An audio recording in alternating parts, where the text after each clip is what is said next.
আসসালামু আলাইকুম দেশবাসী। যেন এখন খুব পর্যাপ্ত পরিমাণ ঠান্ডা পড়তেছে। ঠান্ডার কারণে যাইয়া মনে করেন এখন মানুষের রোগী হয়ে যাচ্ছে গা। প্রতিদিন যদি বিল্ডিংয়ের মালিকগুলো যদি সকাল ৯টা থেকে আপনার ১২টা পর্যন্ত গেটটা খোলা রাখা হয়, তাহলে মানুষ উপরে উঠে কাপড় চোপড় এগুলো শুকা দিতে পারবে। হ্যাঁ, তাহলে অ্যালার্জি থেকে বাঁচলেও ভিটামিন ডির অভাব হয়ে যাচ্ছে গা। সূর্যের আলো যখন মাথায় না লাগে বা শরীরে না লাগে, তাহলে এখন রোগী হয়ে যাচ্ছে গা।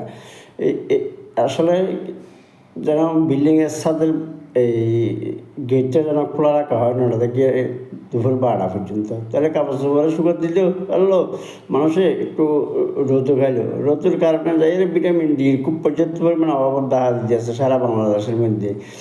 আমি বলবো, অনুরোধ করবো যেন আপনাদেরকে ভিডিওটা ভালো লাগলে সবাই একটু শেয়ার করে সাবস্ক্রাইব করে মানুষকে দেখার অনুরোধ রইল। যেন ৯টা থেকে ১২টা সকাল ৯টা থেকে ১২টা পর্যন্ত খোলা লাগলে তাহলে মানুষের উপকার আসবে। আসসালামু আলাইকুম।